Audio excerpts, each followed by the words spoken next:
হ্যাঁ, সুকুমার বাবু, আপনাকে অশেষ ধন্যবাদ। বৈদিক যোগপীঠের যোগপীঠের কর্ণধার ওনাকে, অমল কারার মহাশয় ওনাকে, সবাইকে এখানে যারা উপস্থিত আছে সবাইকে অশেষ অশেষ শুভেচ্ছা জানাই। গুরুকুল সম্বন্ধে প্রথমে সার্কুলার বেরিয়েছিল, তো গুরুকুল এই ব্যাপারটা উপনিষদীয় যুগে আমরা পেয়েছি। উপ অর্থে কাছে, নি অর্থে শেখা, আর সদ অর্থে বসা, তার থেকে এসছে উপনিষদ কথাটা। এখন আমাদের এই সমস্ত বিশ্বব্রহ্মাণ্ডটাই একটা গুরুকুল হয়ে দাঁড়িয়েছে অনলাইনের মাধ্যমে। সেই গুরুকুলে আমি আমার যোগগুরু প্রফেসর অনিল কুমার দাস মহাশয়কে স্মরণ করে নিচ্ছি। আমি আমার প্রধান প্রেরণাদাত্রী আমার মা স্বর্গীয়া উমারানী দাসকে স্মরণ করে নিচ্ছি। আমি আমার এই সমস্ত যে ব্যাপারে এখানে আপনাদের সামনে আসতে পেরেছি, সুযোগ পেয়েছি, তার জন্যে আমার বাড়ির, আমার সহধর্মিণী, আমার একমাত্র কন্যার তাদের সহযোগিতা পেয়েছে, তাদেরকে স্মরণ করছি। আপনাদের সবাইকে এখানে স্মরণ করে আমি কি বক্তব্য শুরু করব সুকুমার বাবু? আচ্ছা, আমার কথা শোনা যাচ্ছে তো? সবাই শুনতে পাচ্ছে তো? ঠিক আছে। তাহলে আজকে টপিকটা হচ্ছে থেরাপিউটিক যোগ সম্বন্ধে। থেরাপিউটিক যোগে যেটা অমলবাবু দিয়েছেন যে therapeutic yoga disease prevention and management, এই ব্যাপারে আজকের ক্লাসটা। অর্থাৎ ব্যাপারটা এরকমই দাঁড়াচ্ছে যে কারুর কোনো ডিজিজ হয়েছে, রোগ হয়েছে, তারপরে আমরা যোগ অভ্যাস শুরু করব, কিন্তু ব্যাপারটা ঠিক তা না। Prevention is better then cure, এই কথাটা কিন্তু আমরা মনে রাখব। অর্থাৎ কোনো সুস্থ মানুষ আরও নিজের জীবনটাকে, শরীর মন সব কিছু সুস্থভাবে চালিত করবার জন্যে যোগ অভ্যেস। আমাদের অনিন্দ্য যোগ সোসাইটিতে একটা কথা আমরা খুব বলে থাকি, আমার একটা ক্যাপশন আছে, what is health away from disease, how can you achieve that health, yoga is the answer. তো এই হেলথ, স্বাস্থ্য বলতে কি বোঝায়? According to the world health organization, the state of health is defined as a state of complete physical, mental, social and spiritual well-being and not merely an absence of disease. অর্থাৎ পুরোমাত্রায় শারীরিক, মানসিক এবং আধ্যাত্মিক উন্নতি সাধনের সাথে সাথে সামাজিক এক সুস্থ জীবনযাপন ও ভালো থাকা অবস্থাকেই বোঝাচ্ছে স্বাস্থ্য। শুধুমাত্র রোগের অনুপস্থিতিকেই এখন আর স্বাস্থ্য বলা হয় না। তাই স্বাস্থ্য হচ্ছে ভালো থাকার জন্য একটি অবিচ্ছিন্ন, অনবরত ক্রিয়া। সবসময় নিজস্ব ভালো থাকার, ওয়েলবিং অবস্থার যদি সৃষ্টি করা যায়, তাহলেই সেটা স্বাস্থ্য রক্ষার ক্ষেত্রে অগ্রসর হয়। এখন যোগ হল রোগের মূল কারণকে নির্মূল করে ভিতর থেকে সুস্থ করে স্বাস্থ্যবান করে তোলার এক উপায়। এই যোগের সুস্থতার জন্য 5টা প্রিন্সিপাল আছে। সেই 5টা প্রিন্সিপাল তোমরা লিখে নাও। এটা WHO দ্বারা প্রচারিত 5টা প্রিন্সিপাল, এবং তার আমি এক্সপ্লেনেশনটা আমি দিতে থাকব। প্রথম যেটা হচ্ছে যে প্রপার এক্সারসাইজ, প্রথম প্রিন্সিপাল সুস্থ থাকার জন্য যোগে প্রপার এক্সারসাইজ। আমি তারপরে সেটা যুক্ত করছি, proper exercise through yogasanas and yoga vyamas, which is related with the third limb of Ashtanga Yoga, অর্থাৎ অষ্টাঙ্গ যোগের তৃতীয় অঙ্গের সাথে সম্পর্কযুক্ত এই প্রথম প্রিন্সিপালটা। নেক্সট প্রিন্সিপাল হলো প্রপার ব্রিদিং। প্রপার ব্রিদিং তার সাথে আমি যুক্ত করছি proper breathing through pranayamas, which is related with the fourth limb of Ashtanga Yoga.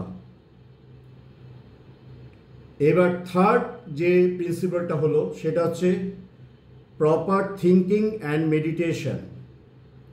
এর সাথে আমি যুক্ত করছি, যেহেতু এই প্রপার থিঙ্কিং অ্যান্ড মেডিটেশনটা একটা বিরাট চ্যাপ্টার, একটা সাবজেক্ট, এইটা রিলেটেড উইথ অষ্টাঙ্গ যোগার ফার্স্ট সেকেন্ড যম নিয়ম এবং 5, 6, 7 প্রত্যাহার, ধারণা এবং ধ্যান, এই 5টা অঙ্গের সাথে রিলেটেড তৃতীয় প্রিন্সিপালটা, অর্থাৎ proper thinking and meditation. Number 4 principal, চতুর্থ প্রিন্সিপালটা হচ্ছে প্রপার ডায়েট। তার সাথে আমি যুক্ত করছি প্রপার ডায়েট থ্রু যৌগিক ডায়েট, অর্থাৎ সাত্ত্বিক, রাজসিক, তামসিক খাদ্য যে যৌগিক ডায়েট আছে তার গুণাগুণ বিচার করে এর সাথে রিলেটেড, এবং ন্যাচারাল ফুড, প্রাকৃতিক খাবার। আর পঞ্চম এবং শেষ প্রিন্সিপালটা হচ্ছে সুস্থ থাকার জন্যে, সেটা হচ্ছে প্রপার রিল্যাক্সেশন। প্রপার রিল্যাক্সেশন সেটা কিভাবে হবে? Through yoga nidra, shavasana, some type of meditation and so on. তাহলে আমরা জানলাম যে স্বাস্থ্যকে রক্ষা করতে গেলে এই 5টা প্রিন্সিপাল আমাদের মেনে চলতে হবে। অর্থাৎ এই 5টা প্রিন্সিপাল যদি আমরা মেনে চলি তাহলে আমরা সুস্থ থাকব। এবার এই স্বাস্থ্য রক্ষার জন্যে আমাদের ওয়েলনেস বা সুস্থতার একটা বিরাট ভূমিকা আছে। ওয়েলনেস বা সুস্থতার, ওয়েলনেস বা সুস্থতা হলো সচেতনতা সহ যে অভ্যেসগুলো আমাদের সুস্থ রাখতে সাহায্য করে। Wellness is the act of practising healthy habits on a daily basis. Wellness is the act of practising healthy habits on a daily basis. এখন এই ওয়েলনেস বা সুস্থতার 9টা মাত্রা বা দিক বা ডাইমেনশন আছে। এই 9টা মাত্রা বা দিক বা ডাইমেনশনের মধ্যে যদি কোনো একটা ডাইমেনশন, কোনো একটা দিক যদি খারাপ হয়ে যায়, হেরফের হয়ে যায়, তাহলে বাকি 8টা দিকের প্রতি কিন্তু চাপ আসবে। তাহলে আমরা জানব যে এই 9টা ডাইমেনশন বা দিক কী কী। নাম্বার 1 লিখে রাখো, ফিজিক্যাল ওয়েলনেস। নাম্বার 1 হচ্ছে ফিজিক্যাল ওয়েলনেস, অর্থাৎ ফিজিক্যালি সুস্থতার কিন্তু দরকার আছে স্বাস্থ্য রক্ষার ক্ষেত্রে। Number 2 emotional wellness. Emotional wellness অর্থাৎ মানসিকভাবে সুস্থতার দরকার আছে। Intellectual wellness. ইন্টেলেকচুয়াল ওয়েলনেস, বুদ্ধিগতভাবে সুস্থতার দরকার আছে। তারপরে হচ্ছে number 4 creative wellness. Creative wellness, উদ্ভাবনী শক্তি, এইটার ক্ষেত্রে কিন্তু দরকার আছে ওয়েলনেসের জন্য। Number 5 social wellness. Social wellness, সামাজিক ওয়েলনেস, অর্থাৎ সামাজিক সুস্থতা যদি না থাকে, আমরা তো সবাই সমাজে বাস করছি, তাহলে আমরা সুস্থ থাকতে পারবো না। তারপরে হচ্ছে এনভায়রনমেন্টাল ওয়েলনেস। এনভায়রনমেন্টাল ওয়েলনেস অর্থাৎ পরিবেশগত, পরিবেশ যদি পরিষ্কার না থাকে, বিশুদ্ধ না থাকে, যেখানে আমরা অক্সিজেন সংগ্রহ করছি, যেখান থেকে খাদ্য গ্রহণ করছি, সেটা যদি ঠিকঠাক না থাকে তাহলে আমরা কিন্তু সুস্থ থাকতে পারবো না, স্বাস্থ্যবান থাকতে পারবো না। তাহলে 6টা গেল। এবার 7 নম্বর হচ্ছে অকুপেশনাল ওয়েলনেস। অকুপেশনাল ওয়েলনেস অর্থাৎ যদি আমরা নিজেদের রোজগার, অন্তত নিজেদের গ্রাসাচ্ছাদন করবার জন্য যেটুকু দরকার সেটুকু যদি জোগাড় না করতে পারি, তাহলে কিন্তু আমরা ঠিক মতন স্বাস্থ্য চর্চা করতে পারবো না। নাম্বার 8 হচ্ছে ফিনান্সিয়াল ওয়েলনেস। ফিনান্সিয়াল ওয়েলনেস হচ্ছে সেক্ষেত্রে কিন্তু সরকারও আমাদেরকে সাহায্য করবে, আমরাও সরকারকে, আমরা এই দেশকে যেমন আমরা আমাদের সব কিছু দিয়ে সাহায্য করব, তেমনি তারাও আমাদের সেই ফিডব্যাকটা দেবে। আর নাম্বার 9 হচ্ছে স্পিরিচুয়াল ওয়েলনেস, আত্মিক বা আধ্যাত্মিক সুস্থতা। এই যে যোগ অভ্যাস করছি, শারীরিক, মানসিক, আধ্যাত্মিক উন্নতি সাধনের জন্য আমরা যোগ অভ্যাস করে থাকি।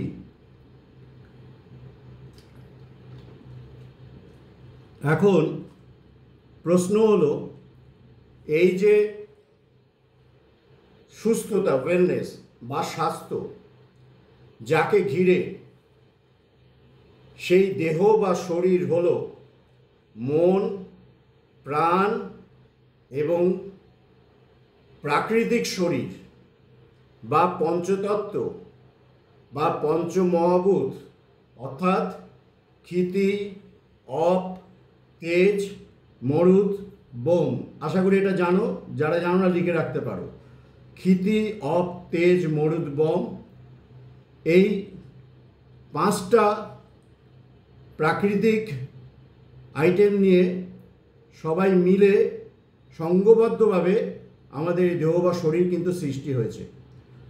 তাই ক্ষিতি, অপ, তেজ, বোম মাটি, জল, আগুন, বায়ু, আকাশ দ্বারা গঠিত, যারা পরস্পরের উপর নির্ভরশীল কিন্তু এককভাবে থাকতে পারে না। এখন মানুষ জন্ম নিলে এই পঞ্চতত্ত্বের বা পঞ্চমহাভূতের 5টা গুণের সাথে সম্পর্ক যুক্ত হয় মানুষ জন্ম নেওয়ার সাথে সাথে। সেই 5টা গুণ কী কী? শব্দ, স্পর্শ, রূপ, রস, গন্ধ। শব্দ, স্পর্শ, রূপ, রস, গন্ধ, এই 5টা গুণ ধরবার জন্য আমাদের শরীরে 5টা ইন্দ্রিয় আছে। সেই 5টা ইন্দ্রিয় কী কী? চক্ষু, কর্ণ, নাসিকা, জিহ্বা, ত্বক। চক্ষু, কর্ণ, নাসিকা, জিহ্বা, ত্বক। এই 5টা ইন্দ্রিয় দ্বারা আমরা জ্ঞান অর্জন করি, যার জন্য এই 5টা ইন্দ্রিয়কে বলা হয় পঞ্চ জ্ঞানেন্দ্রিয়। পঞ্চ জ্ঞানেন্দ্রিয়, 5টা ইন্দ্রিয়কে বলা হয় এই কারণে। এই পঞ্চ জ্ঞানেন্দ্রিয় আমাদের পেরিফেরাল নার্ভাস সিস্টেমের অন্তর্গত 12 জোড়া ক্রেনিয়াল নার্ভসের সঙ্গে সরাসরি সম্পর্কযুক্ত। এই 12 জোড়া ক্রেনিয়াল নার্ভস কী কী হলো? Olfactory, oculomotor, trochlear, olfactory, optic, oculomotor, trochlear, trigeminal, abducent, facial, auditory, glossopharyngeal, vagus, accessory, hypoglossal। এই 12টা ক্রেনিয়াল নার্ভ যুক্ত সরাসরি এই পঞ্চ জ্ঞানেন্দ্রিয়ের সাথে। আবার বাক, পানি, পাদ, পায়ু, উপস্থ, অর্থাৎ মুখ, হাত, পা, পায়ু এবং জননেন্দ্রিয়, এই 5টা ইন্দ্রিয়র দ্বারা আমরা সমস্ত কাজ করতে সক্ষম থাকি, সমস্ত কাজকর্ম করি। তার জন্য এই 5টা ইন্দ্রিয়কে বলা হয় পঞ্চকর্মেন্দ্রিয়। পঞ্চকর্মেন্দ্রিয়, তাহলে পঞ্চকর্মেন্দ্রিয় কি? বাক, পানি, পাদ, পায়ু, উপস্থ, মুখ, হাত, পা, পায়ু এবং জননেন্দ্রিয়। এই পঞ্চকর্মেন্দ্রিয় সেন্ট্রাল নার্ভাস সিস্টেম, যেটা ব্রেন এবং স্পাইনাল কর্ড দ্বারা গঠিত, এবং পেরিফেরাল নার্ভাস সিস্টেমের অন্তর্গত 31 জোড়া স্পাইনাল নার্ভসের সঙ্গে সরাসরি সম্পর্কিত। আর একাদশতম ইন্দ্রিয় হলো মন। যা অটোনমিক নার্ভাস সিস্টেমের সঙ্গে সরাসরি সম্পর্কিত। কেন আমি এই ইন্দ্রিয়গুলো কথা বলছি?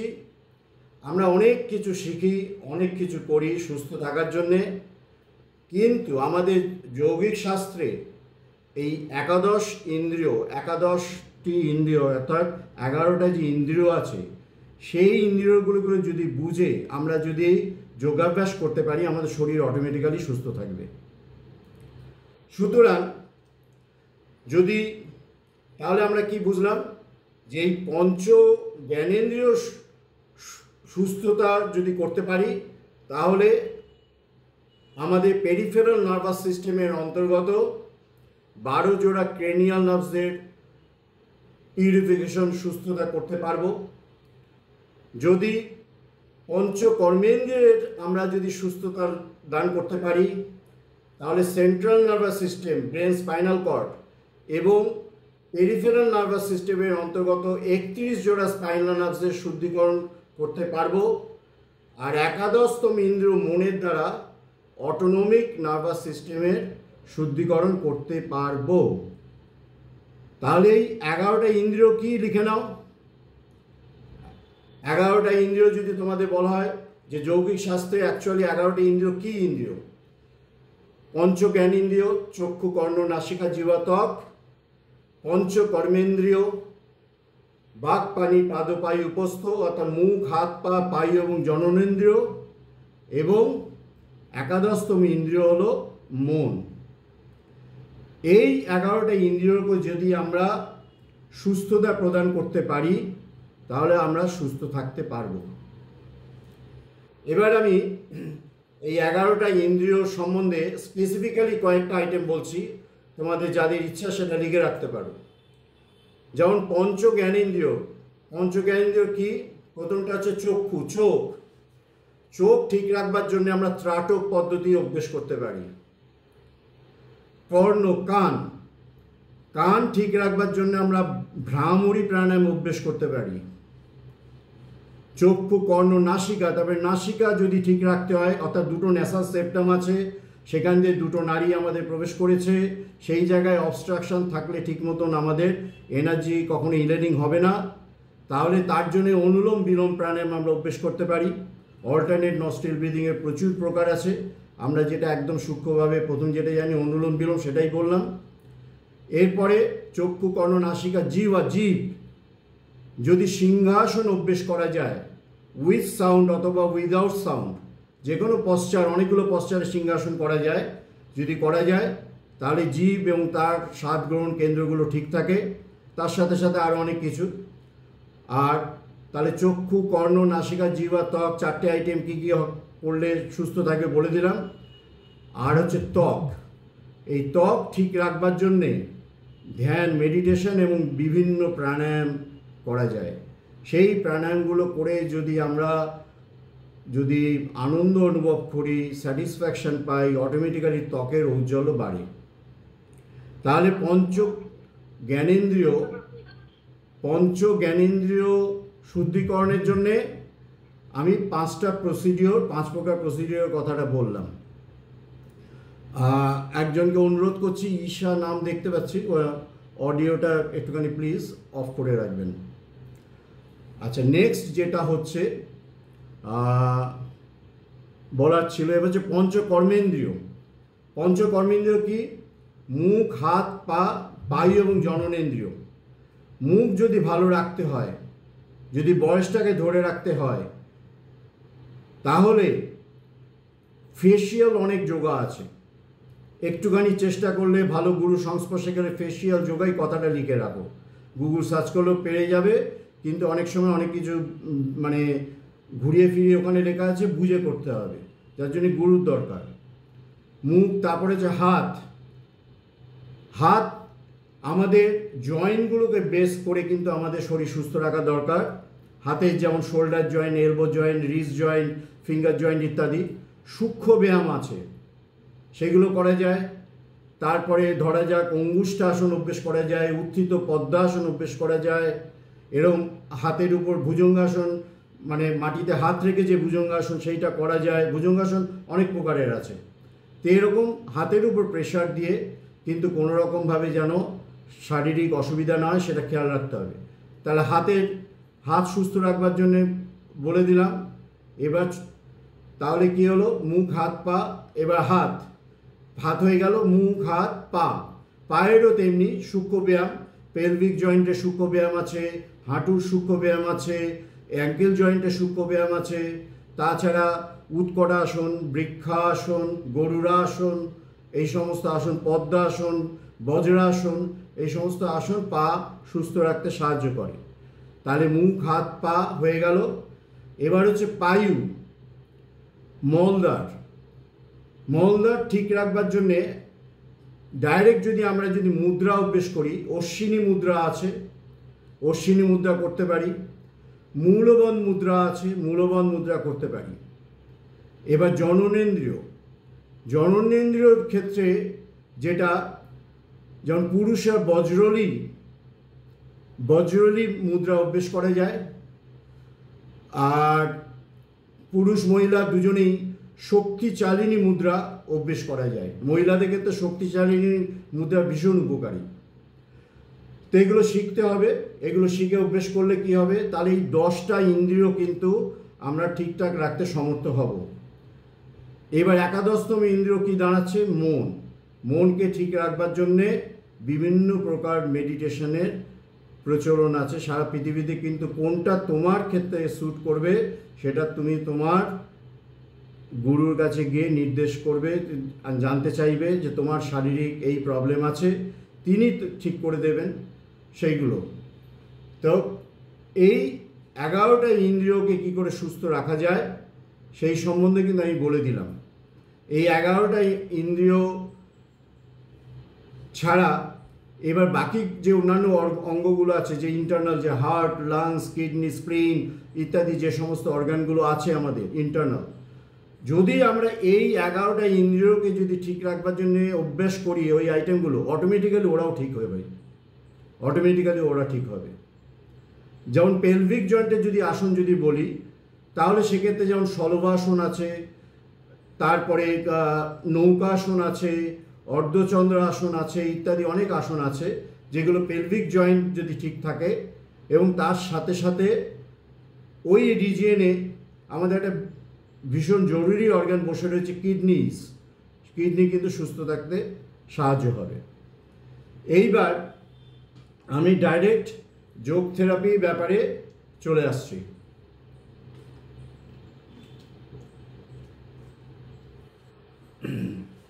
যোগ থেরাপি কথাটা খুব ছোট্ট, কিন্তু এর মধ্যে বিরাট ফ্যাক্টর জড়িত আছে। এই কারণেই, কারণ আমি কিছু কিছু উদাহরণ দেবো আজকে। উদাহরণগুলো দিয়ে বোঝার চেষ্টা করবে যে কেন উপযুক্ত গুরুর পাদস্পর্শে থেকে অন্তত এই থেরাপিউটিক যোগটা শেখা উচিত।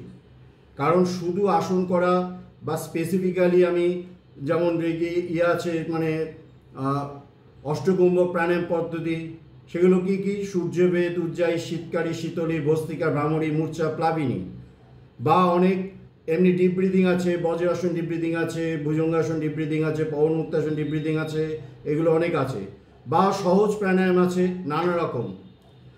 তো এই সমস্তর মধ্যে যেগুলো মেন ব্যাপারটা হচ্ছে, যখন আমরা থেরাপিউটিক যোগ করব তখন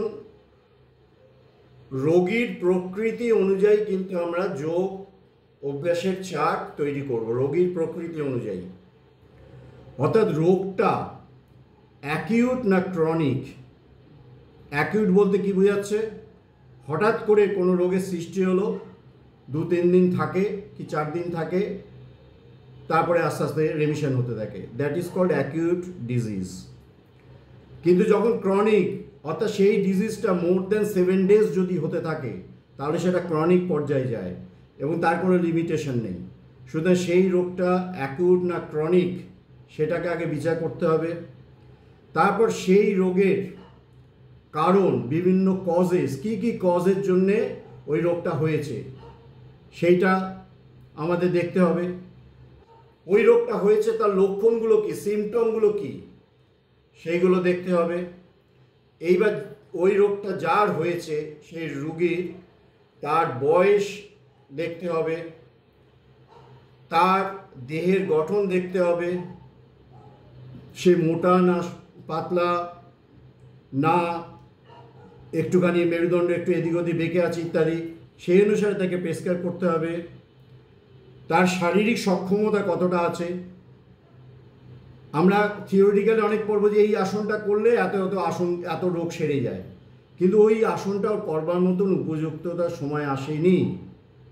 আমার কাছে বহুকাল আগে একটা কেস এসেছিল যে ময়ূরাসন অভ্যেস করলে যে কোনো খাবার হজম করে ফেলা যায়, যার জন্যে সেই ব্যক্তি কোনো একটা জায়গায় যোগাভ্যাস করেছে, সেখানে প্রথমেই তাকে ময়ূরাসন দিয়ে দেওয়া হয়েছিল, কিন্তু তারপরে দেখা গেছিলো তার মাসকুলার নানা রকম প্রবলেম অ্যারেজ করেছিল, তারপরে নানা রকম মাসেল ক্র্যাম্প হয়েছিল ইত্যাদি নানান প্রবলেম হয়ে আমার কাছে এসেছিলো।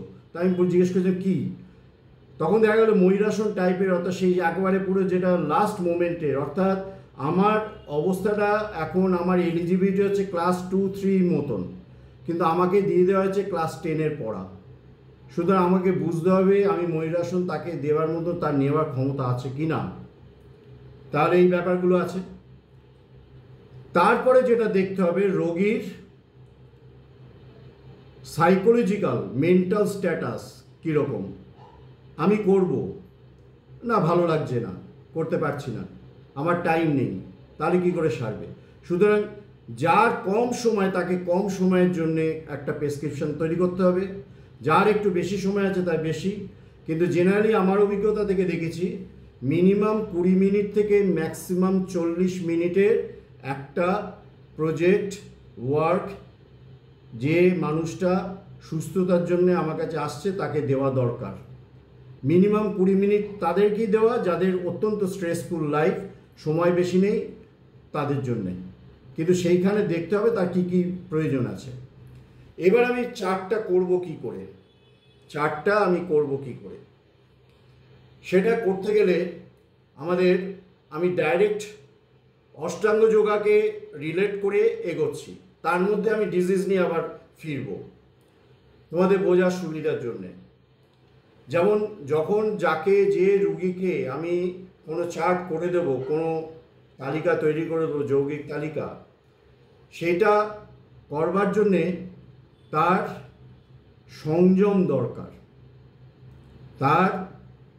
অর্থাৎ সেইটা সে ঠিকভাবে করবে, ওইটাই ফলো করবে, না করলে ঠিক মতন সে রেজাল্টটা পাবে না। যে কটা দিন করতে বলেছি, দিনে যতক্ষণ ধরে করতে বলেছি, সেইগুলো যদি না হয়, এই সংযমটা কিন্তু অষ্টাঙ্গ যোগের প্রথম অঙ্গ যম থেকে আসছে, অর্থাৎ সেই সংযম কিন্তু অভ্যাসের মধ্যে থাকতে হবে। দ্বিতীয়টা কি, যে এই যে আমি তালিকাটা তাকে দিলাম, তাকে ধৈর্য সহকারে দিনের পর দিন যেরকমভাবে প্রেসক্রাইব করা হবে সেই অনুসারে তাকে প্র্যাকটিস করতে দেওয়া হবে। এবার প্রেসক্রাইব করা হবে মানে আমি কি সপ্তাহে 7 দিন তাকে বলবো? কখনো না। যে কোনো রোগ নিরাময়ের জন্যে তার একটা রেস্টিং পিরিয়ড দরকার।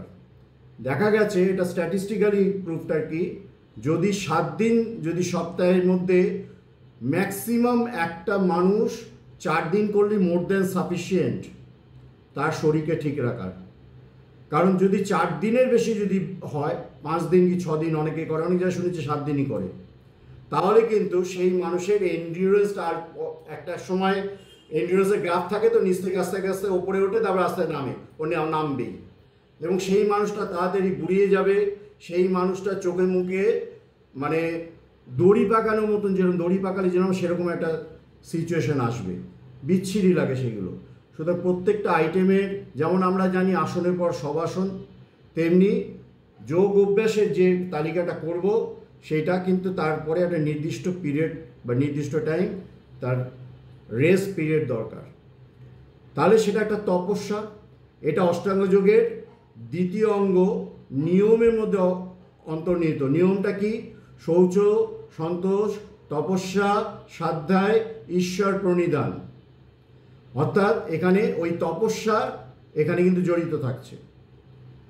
নেক্সট যেটা হচ্ছে যে আজকে কেউ যদি মনে করে আমি যোগাভ্যাস করছি, আমি একটা ওষুধ খেলাম, একটা ইনফেকশাস রোগ চট করে সেরে গেল, কিন্তু যোগের যে সমস্ত রোগ সারানোর জন্য আসে তাদের কিন্তু ধৈর্য সহকারে করতে হবে। কারণ হঠাৎ করে যদি কেউ রেজাল্ট চায় কখনই সম্ভব না, ধৈর্য সহকারে করতে হবে। কিন্তু এখানে একটা ফ্যাক্টর আছে। ফ্যাক্টর হচ্ছে আমি যে আইটেমগুলো করছি, প্রথম কথা হচ্ছে আমি ঠিক গুরুর সংস্পর্শে গেছি, সেটা একটা কনফিডেন্স থাকবে। এবার যদি যাই সেখানে গিয়ে উনি যেগুলো বলছেন তার যে নির্দেশ তালিকা তার উপর একটা কনফিডেন্স থাকবে, অর্থাৎ মনের তুষ্টি, শৌচ, সন্তুষ্টি, অর্থাৎ অষ্টাঙ্গ যোগের যে দ্বিতীয় অঙ্গ সেই তার মধ্যে হচ্ছে সন্তোষ ব্যাপারটা আসছে, সন্তুষ্টি। কেন এটা ব্যাপার, এটা একটা বিরাট ফ্যাক্টর। অনেক ক্ষেত্রেই দেখবে প্রশ্ন আসে যে আমি এটা খাওয়ার পরেই আমার এখন অ্যাসিডিটি হবে, গ্যাস্ট্রাইটিস, আমি খাবো না। অর্থাৎ তার মনটা ওই দিকে কিন্তু ইনক্লাইন্ড হয়ে গেছে। তার সাথে সাথে যেই মুহূর্তে ইনক্লাইন্ড হবে আমাদের যে এন্ডোক্রিন গ্ল্যান্ডগুলো সেইভাবে কিন্তু রেসপন্স করতে শুরু করবে। কিন্তু আমি যদি পজিটিভ থিঙ্কিং করি, হ্যাঁ আমি এটা সারবই, আমার সারবেই সময় নিয়ে, তাহলেই কিন্তু হবে। যার জন্য ওটা হচ্ছে সন্তুষ্টি। এটাও কিন্তু তপস্যার একটা প্রকার। তো গেল, এবার আসি অষ্টাঙ্গ যোগের তৃতীয় অঙ্গ আসন। এই আসন যখন অভ্যেস করছি তখন আমাদের শরীরে স্ট্রেচিং হচ্ছে, জয়েন্টে ফ্লেক্সিবিলিটি বাড়ছে, তার উপরে হাড়ের একটা সহনশীলতা বাড়ছে। কিন্তু এই আসন অষ্টাঙ্গ যোগের তৃতীয় অঙ্গের আসন, যেখানে বলা হয়েছে স্থিরম সুখম আসনম, স্থির সুখে উপবেশন করাকে বলা হয় আসন।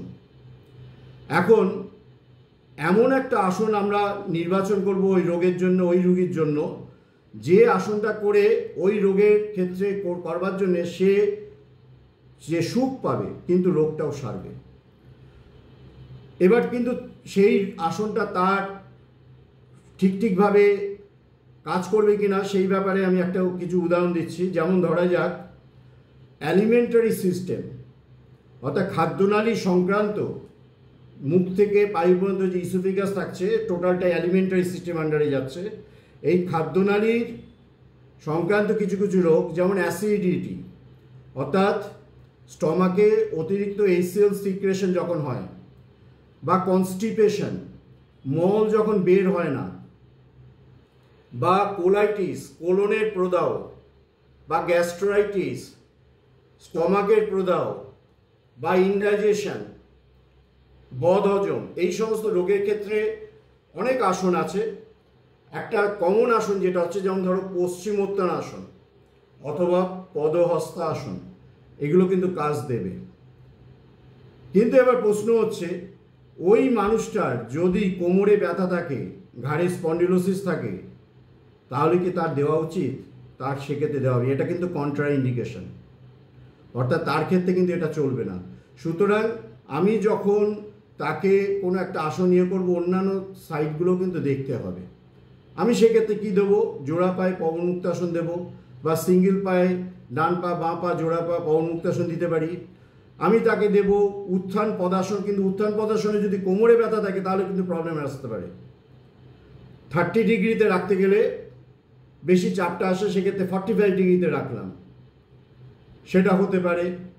এছাড়া হজম হওয়ার জন্যে কিছু ব্রিদিং আছে, যেমন বজ্রাসনে বসে ডিপ ব্রিদিং, যেমন সূর্যভেদ প্রাণায়াম, এইগুলো করলে। এছাড়া যে মুখ দিয়ে ফু দিয়ে কপালভাতি, নাক দিয়ে কপালভাতি, এগুলোও কিন্তু এই অ্যালিমেন্টারি সিস্টেমের ক্ষেত্রে কাজে লাগে। এবার আসা যাক অষ্টাঙ্গ যোগের চতুর্থ অঙ্গ প্রাণায়াম। তস্মিন সতি শ্বাস প্রশ্বাসের গতি বিচ্ছেদ প্রাণায়াম, শ্বাস প্রশ্বাসের স্বাভাবিক গতিবিধি রোধ বা বিচ্ছেদ করাকে আমরা জানি প্রাণায়াম। এই প্রাণায়ামের প্রচুর প্রকার আছে। প্রথমে আমি রোগ নিয়ে বলি। যেমন যদি ধরা যায় যে রেসপিরেটরি প্রবলেমের মধ্যে একটা কমন প্রবলেম হচ্ছে ব্রঙ্কাইটিস।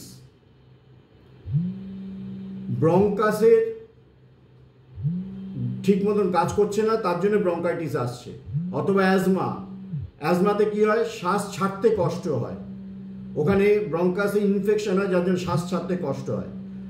অথবা খুব অ্যাডভান্স স্টেজে একটা ব্রিদিং ডিজিজ, সেটা হচ্ছে সিওপিডি, নামটা শুনে থাকবে, সিওপিডি। এইটাই খুব ইম্পর্টেন্ট এই কারণে, মানুষ যখন মারা যায়, যতগুলো রোগের মধ্যে মারা যায় আমরা কি জানি, ব্রেন স্ট্রোকে মারলো বা মারা গেলাম বা হার্টে নর্মাল ডেথ হলে, কিন্তু সিওপিডিও একটা ওয়ান টাইপ অফ কিন্তু এই রোগটা, ক্রনিক অবস্ট্রাকটিভ পালমোনারি ডিজিজ। এই সমস্ত রোগের ক্ষেত্রে লাংসের ভাইটাল ক্যাপাসিটি বাড়াতে হবে, হার্টের কার্ডিয়াক মাসেলে যাতে প্রচুর পরিমাণ অক্সিজেনযুক্ত রক্ত প্রবাহিত হয় সেই দিকে খেয়াল রাখতে হবে। এই সমস্ত ক্ষেত্রে কি হতে পারে, অষ্টকুম্ভক প্রাণায়ামের মধ্যে ভস্ত্রিকা প্রাণায়াম একটা আছে, সেটা অভ্যেস করা যায়। তারপরে একটু হায়ার স্টেজে গিয়ে যদি একটুখানি সুদিং এফেক্ট হয় তাহলে ভ্রামরী প্রাণায়াম করা যায়। যদি দেখা যায় যে তার শ্বাসকষ্টটা হচ্ছে ঠিক মানে কোনো একটা নস্ট্রিল পার্শিয়াল ব্লক থাকছে, সেক্ষেত্রে অনুলোম বিলোম করা যায়। কিন্তু সেক্ষেত্রে অনুলোম বিলোমটা কী হবে, যে নাকটাতে পার্শিয়াল অবস্ট্রাকশন আছে সেই নাকের ফ্লোটা বারে বারে করতে হবে সবসময়। যে অনুলোম বিলোম প্রাণায়ামটা কি, অনুলোম বিলোম প্রাণায়াম হচ্ছে left nostril breathe in, both nostril of, right nostril breathe out, both nostril of, right nostril breathe in, both nostril of, left nostril breathe out. অর্থাৎ বাঁ নাক থেকে ডান নাকে যাবে, ডান নাক থেকে বাঁ নাকে আসবে। দিস ইজ কল্ড অনুলোম বিলোম প্রাণায়াম। অনুলোম বিলোম প্রাণায়াম কখনই রিভার্স নয়, মানে আমি এখন বাঁ নাক দিয়ে শুরু করেছি, বাঁ নাকে শেষ হচ্ছে, সেকেন্ড সেটটা ডান নাক দিয়ে শুরু, তা হবে না। সবসময় বাঁ নাক দিয়ে শুরু করে বাঁ নাকে শেষ হবে। তাহলে এইটা যদি করা যায় তাহলে যে শ্বাসকষ্টের জন্য আমাদের নস্ট্রিলটা ব্লকেজ হচ্ছে তাকে কিন্তু এটা উপকার দেয়। এছাড়া অনেক ডিপ ব্রিদিং আছে, যেমন ভুজঙ্গাসন ডিপ ব্রিদিং আছে, নামগুলো রেখে রাখতে পারো। বজ্রাসন ডিপ ব্রিদিং আছে, তারপরে পবনমুক্তাসনও ডিপ ব্রিদিং আছে। এই সমস্ত ডিপ ব্রিদিংগুলো করলে এই সমস্ত যেগুলো শ্বাস সংক্রান্ত যেগুলো রোগ সেগুলো কাজ দেয়, রেমিশন হতে সাহায্য করে। এইবার একটা প্রশ্নটা হলো যে আমার শ্বাসকষ্ট আছে, কিন্তু আমার তার সাথে সাথে এই যেটা কিছুক্ষণ আগে বললাম অ্যাসিডিটি, গ্যাস্ট্রাইটিস, এইগুলোও কিন্তু আছে। তাহলে আমি কি এই জিনিসগুলো সব করতে পারবো? সেক্ষেত্রে করলে কিন্তু যদি আমার অ্যাসিডিটি গ্যাস্ট্রাইটিস বাড়ার জন্য সূর্যভেদ প্রাণায়াম, সেটা কিন্তু চলবে না। তাহলে যে প্রাণায়ামটা করলে শরীরে তাপমাত্রা বৃদ্ধি পায় সেই প্রাণায়াম যাদের অ্যাসিডিটি গ্যাস্ট্রাইটিস ইত্যাদি আছে তারা কিন্তু করতে পারবে না, করা উচিত নয়। বোঝা গেল? এইবার আসন আর প্রাণায়াম নিয়ে আলোচনা করছি। এবার আরেকটা জায়গায় যাচ্ছি, এটাও চিকিৎসার ক্ষেত্রে কিন্তু ভীষণ দরকার। আমরা জেনারেলি আসন যখন অভ্যেস করি, মোস্ট অফ দ্য প্লেসেস দেখা যায় যে আমি ফরওয়ার্ড বেন্ডিং আসন যখন করছি তার সাথে সাথে ব্যাক বেন্ডিং আসন করছি, কিন্তু এটা কিন্তু সবার ক্ষেত্রে ঠিক হওয়া উচিত নয়। কারণ যে ফরওয়ার্ড বেন্ডিং করছে তার যদি স্লিপ ডিস্ক থাকে, হার্নিয়া থাকে, হাইড্রোসিল থাকে, সে যদি ব্যাক বেন্ডিং তার যদি শুট করে, অর্থাৎ তার ব্যাক বেন্ডিং চলছে কিন্তু তার রিভার্সটা করতে হবে, এটা করতে হবে, তাহলে কিন্তু ওই আইটেমগুলো বেড়ে যাবে। সুতরাং কাকে কিভাবে দেব সেটা কিন্তু চিন্তা করে দিতে হবে। হ্যাঁ, এটা তার ওই সাইড এফেক্টটা আসবে না। তাহলে আশা করি এটা বোঝাতে পেরেছি। এবার ধরো প্রাণায়ামের গুরুত্ব নিয়ে আরেকটা আইটেম উদাহরণ দিচ্ছি। যদি দেখা যায় কারুর শরীরের তাপমাত্রা খুব বেড়ে গেছে, অর্থাৎ সবসময় একটা গরম গরম ভাব হচ্ছে, বা ওই অ্যাসিডিটি গ্যাস্ট্রাইটিস ইনডাইজেশনে ভুগছে, তাদের ক্ষেত্রে কিন্তু শীতলী প্রাণায়াম ভীষণ উপকারী।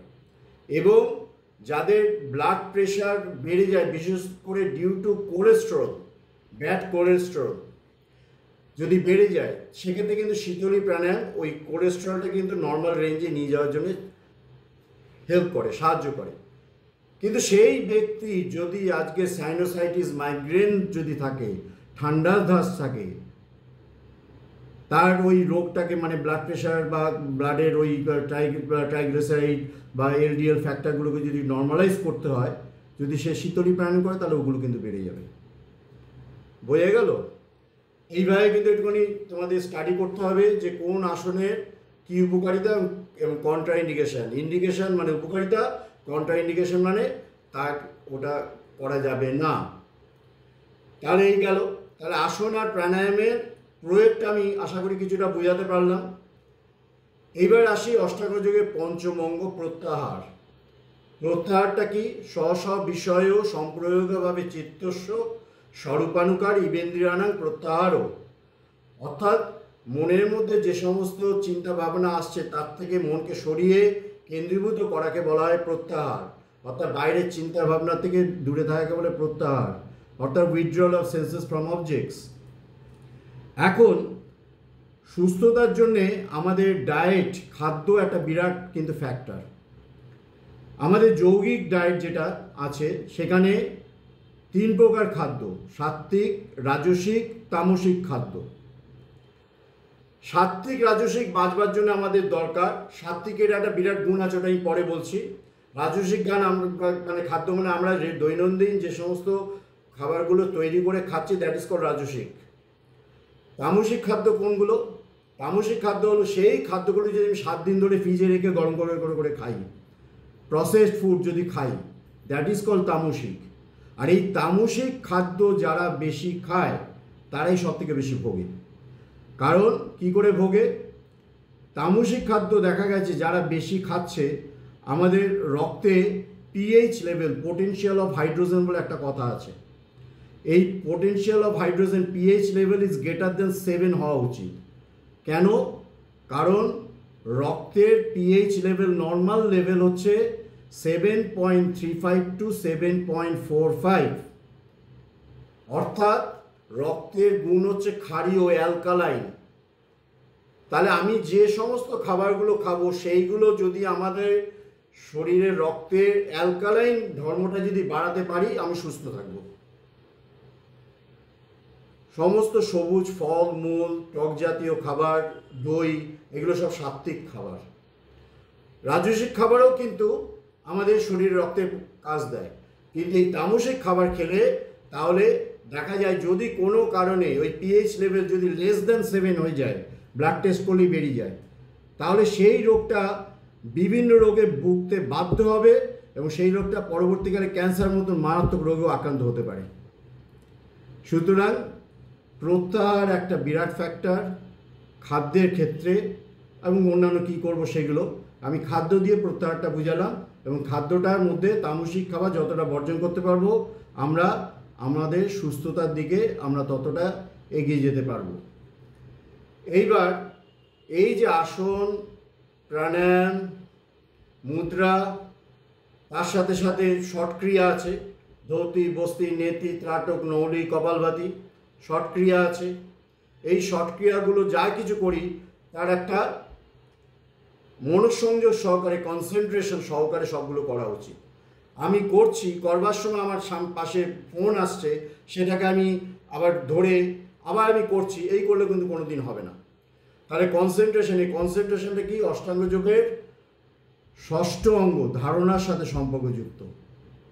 দেশ ও বন্ধস চিত্তস্য ধারণা, অর্থাৎ কোনো একটা বস্তুর প্রতি যদি মনকে আবিষ্ট করার চেষ্টা করা হয়, তখন সেটা হলো ধারণা, কনসেন্ট্রেশন।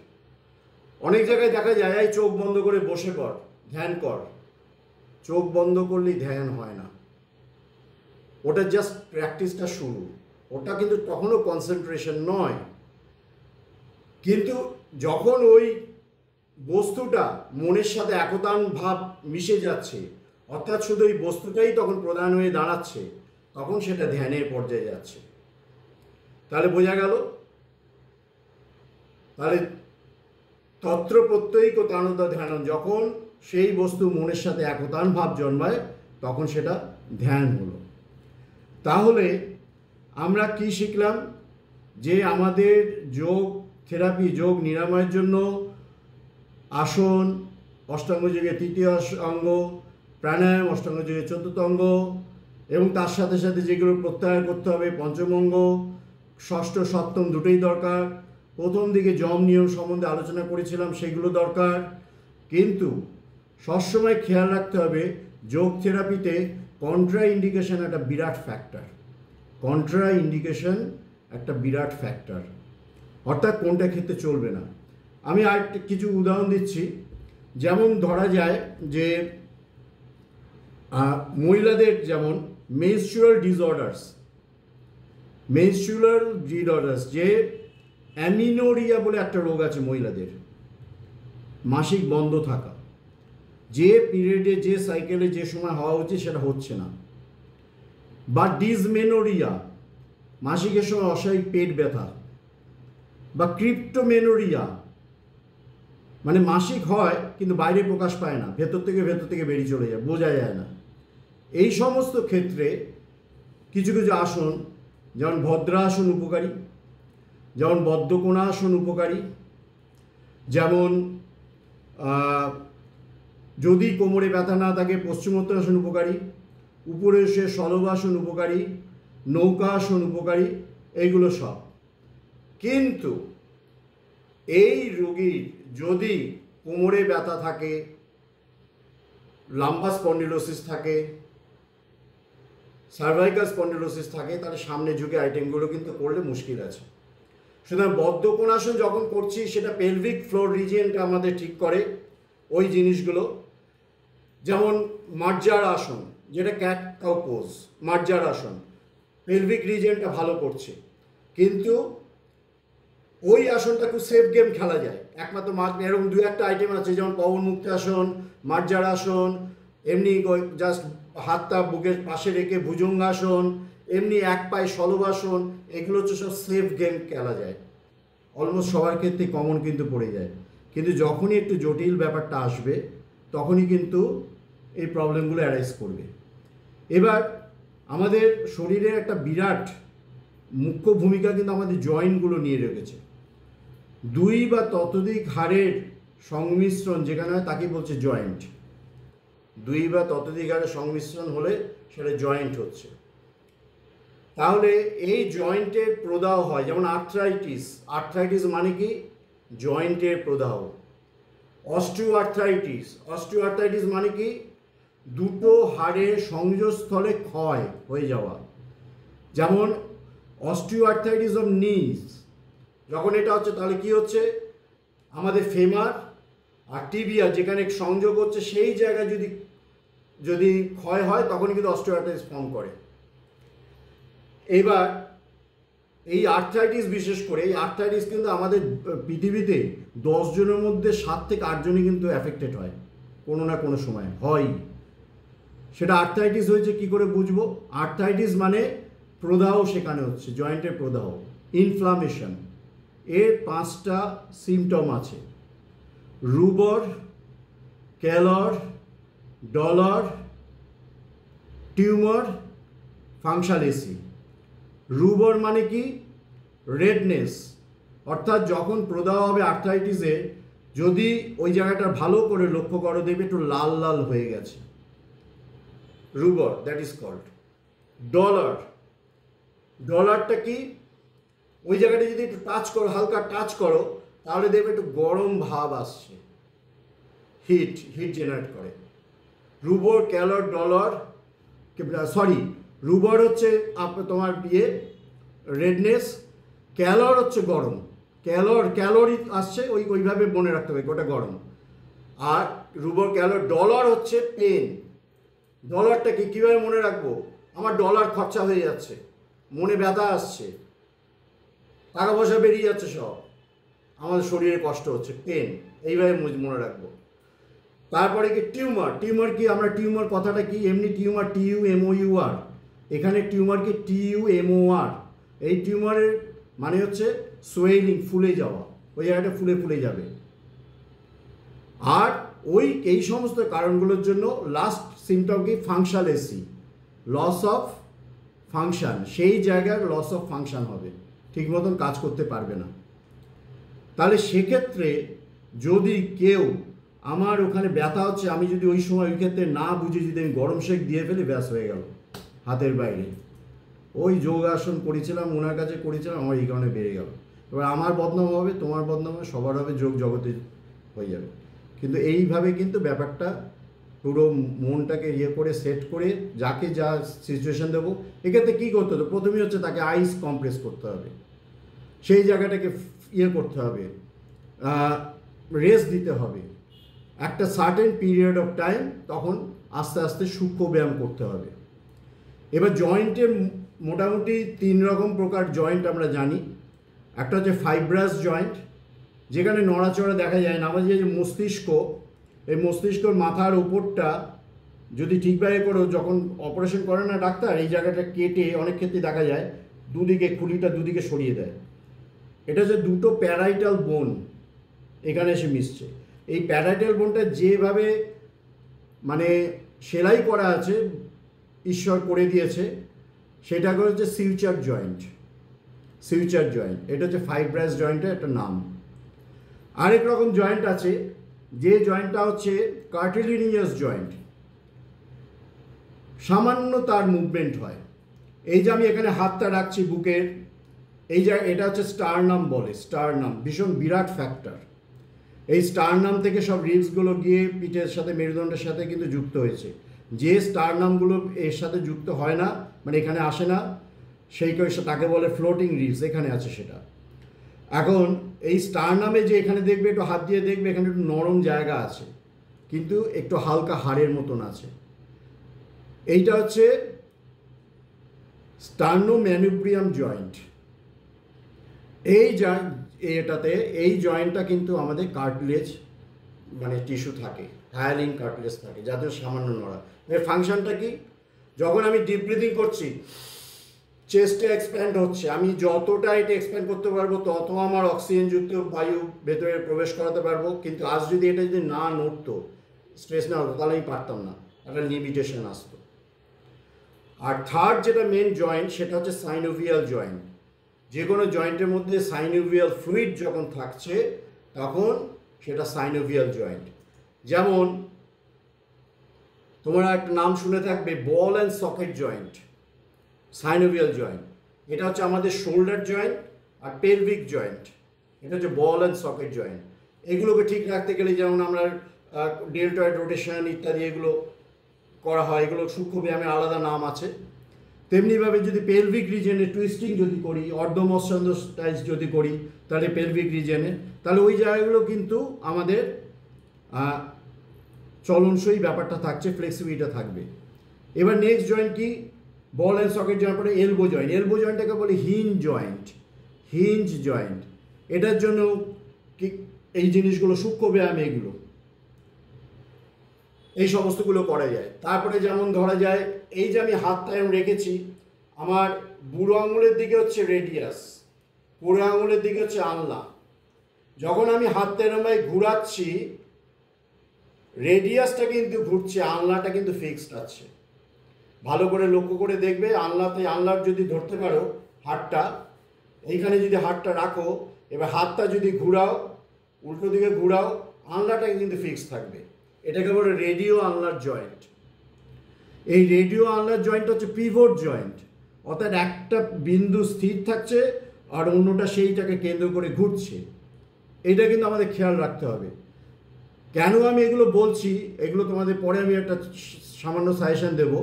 এবার আসছে কি, বুড়ো আঙুল স্যাডেল জয়েন্ট, নি কন্ডাইলার জয়েন্ট, আবার অ্যাঙ্কেল যেটা অ্যাঙ্কেল সেটা হচ্ছে হিঞ্জ জয়েন্ট। এই সমস্ত জয়েন্টগুলো যদি কোনো মানুষ সূক্ষ্ম ব্যায়ামের দ্বারা যদি সচল রাখতে পারে, তার শরীরে রোগ জারি কম আসবে। আর আমি শুরুতেই যেটা বলেছিলাম যে 11টা ইন্দ্রিয়, ওই 11টা ইন্দ্রিয় যদি ঠিকঠাকভাবে রাখা যায়, তাহলে আমরা সুস্থ থাকব। তার কারণটা হচ্ছে নার্ভাস সিস্টেম আমাদের ঠিক থাকবে। যখন কোনো মানুষ দেখা যায় অনেক প্রবলেম আসে, তো মানে সে বলে যে আমার কাছে আসছে আর কি, যে ব্যথা, এখানে হাত ঘোরাতে পারছি না, কোমর ঘোরাতে পারছি না, এখন খুব ব্যথা হয়, মানে এখন সেরকম ব্যথা না, আগে হতো। এবার কিছুদিন আসন করালাম, প্রাণায়াম করালাম, মুদ্রা করালাম, আর কিছু করালাম, আমাকে এসে বললো স্যার প্রচণ্ড ব্যথা হচ্ছে। আর ব্যথা কেন হচ্ছে? ব্যথা হচ্ছে নার্ভটা সচল হচ্ছে। যদি ওই সময় যদি সেই মানুষটা যদি স্টপ করে দেয়, ব্যাস গেল, হাতছাড়া হয়ে গেল। হাতছাড়া কার হলো? তোমার শুধু না, উনারও। উনি যে অতটা পথ এগিয়েছেন সেটা কিন্তু হাতছাড়া হয়ে গেল। সেটা কিন্তু তোমাদের বুঝাতে হবে, সেটা তোমাদের বুঝাতে হবে। তাহলে এই গেল। তাহলে 11টা ইন্দ্রিয়র ব্যাপার বললাম। অষ্টাঙ্গ যোগকে নিয়ে কি করে আমাদের রোগ নিরাময় হয় সেটা বললাম।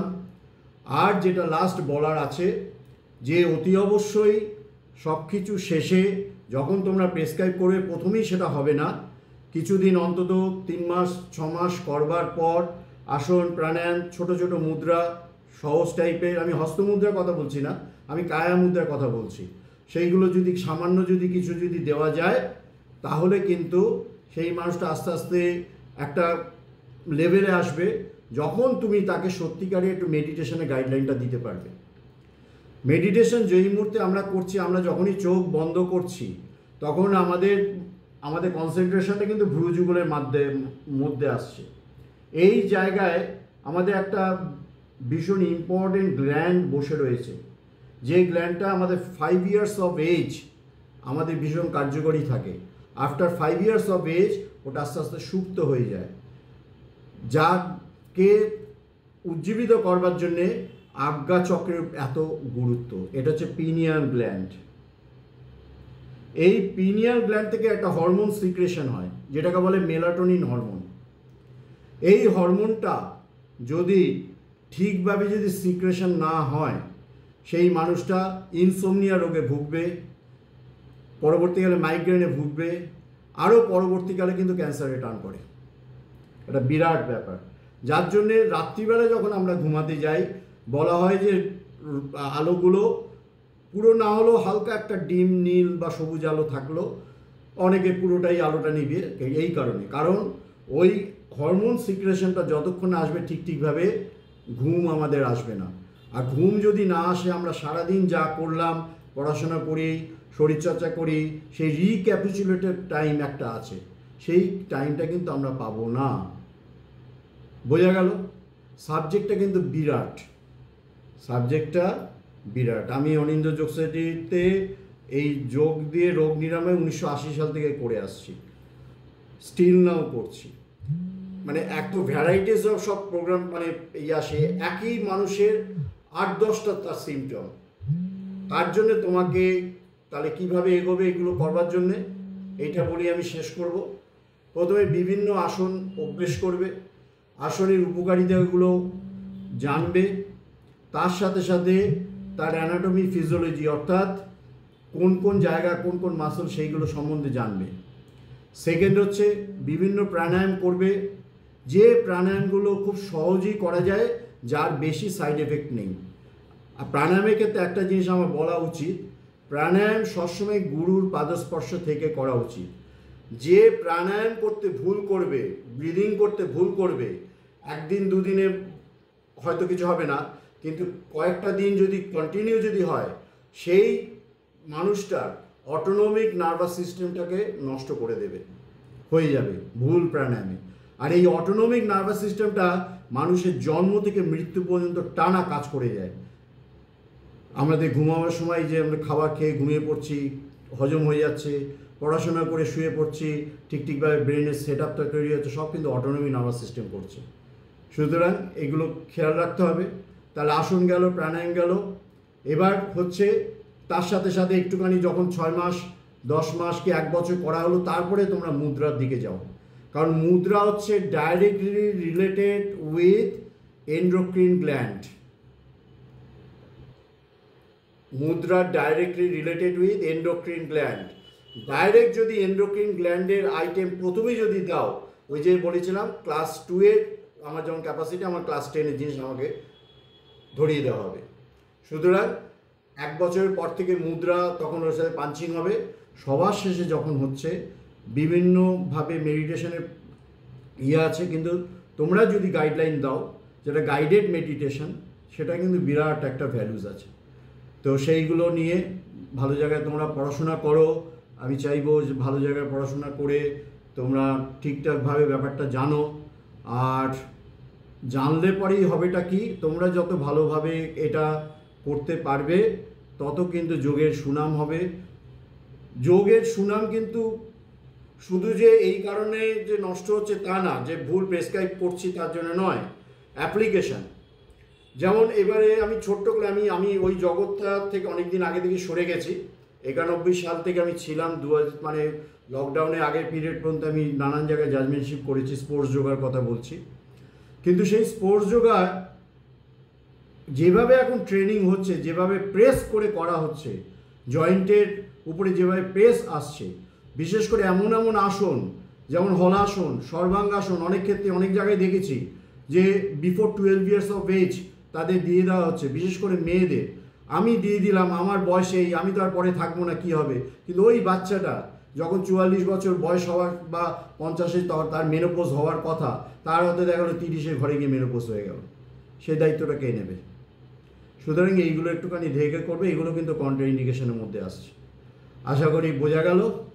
আমি আর বেশি দীর্ঘায়িত করছি না। যদি কোনো তোমাদের সুবিধা অসুবিধা থাকে, আরও জানার থাকে, ব্যক্তিগতভাবে যোগাযোগ করতে পারবে। আর অমল তো আমার খুব পরিচিত ব্যক্তি, আমাকে খুব ভালোবাসে, আমিও ওকে ভীষণ ভালোবাসি। আর বৈদিক যোগপীঠের যিনি কর্ণধার, তার সাথে আমার ভীষণ পরিচয়। এখানে যারা তোমাদের কাছে আসছে প্রত্যেকের সাথেই আমার খুব ভালোভাবেই মানে আলাপ আছে। প্রত্যেকে খুব ভালো স্বনামধন্য ব্যক্তি। সবাইকে স্মরণ করে আমি আমার বক্তব্য এখানেই শেষ করলাম। ধন্যবাদ।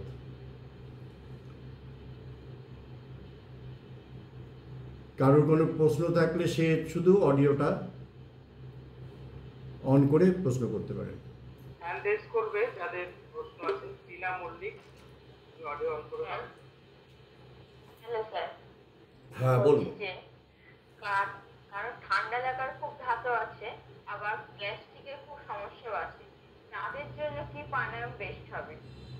ঠান্ডা লাগারও প্রবলেম আছে, গ্যাস্ট্রিকও আছে। সহজ প্রাণায়াম হতে পারে।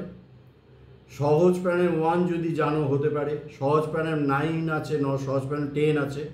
এই 1 থেকে 10-এর প্রাণায়ামটা তুমি যোগ বলে রোগ আরোগ্য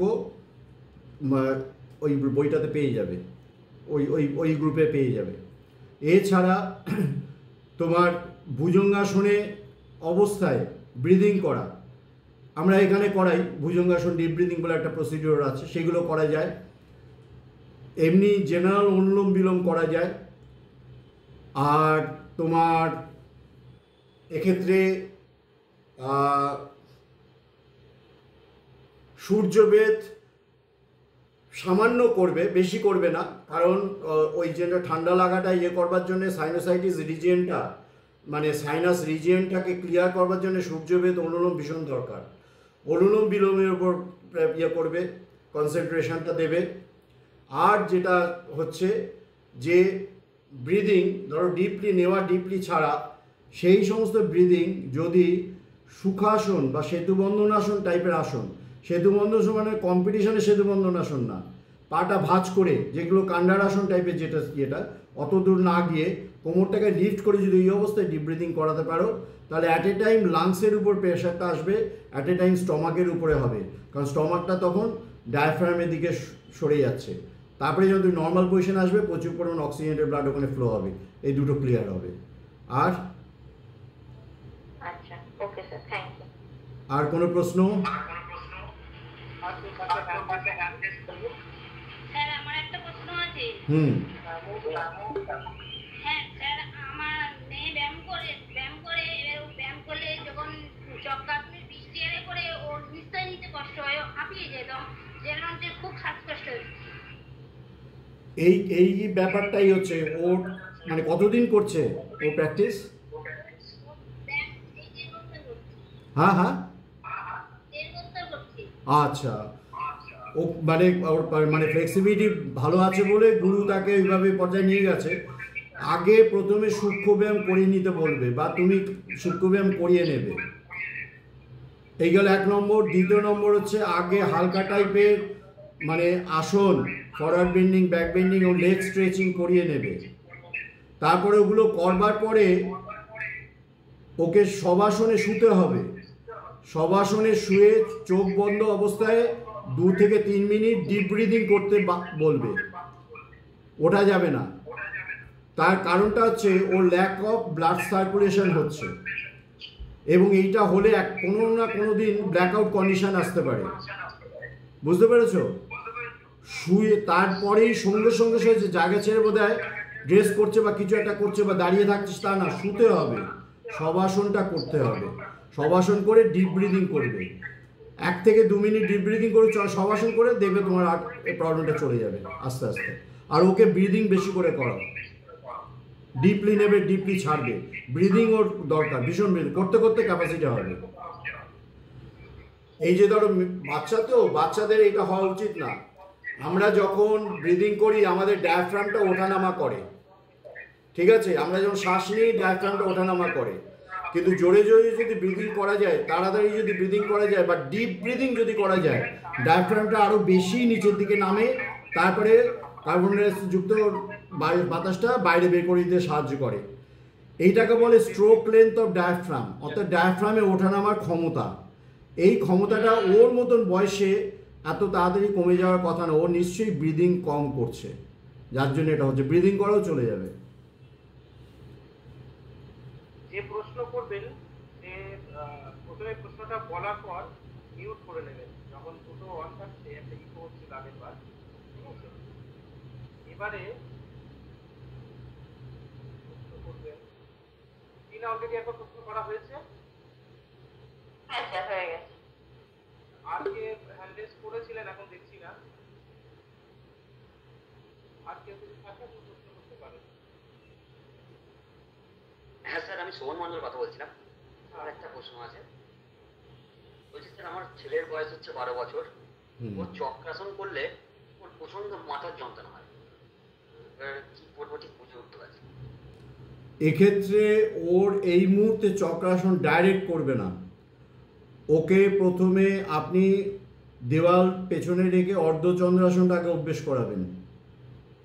অর্ধচন্দ্রাসন থেকে আস্তে আস্তে পূর্ণ অর্ধচন্দ্রাসন জানেন তো, সোকল অর্ধচন্দ্রাসন সবাই ভাবে একদম পেছন থেকে বেন্ড হয়ে কোমর থেকে একদম 90 ডিগ্রি অ্যাঙ্গেল করছে, ওটা অ্যাকচুয়ালি অর্ধচন্দ্রাসন, ওটা পূর্ণ চন্দ্রাসন হয়ে যাচ্ছে।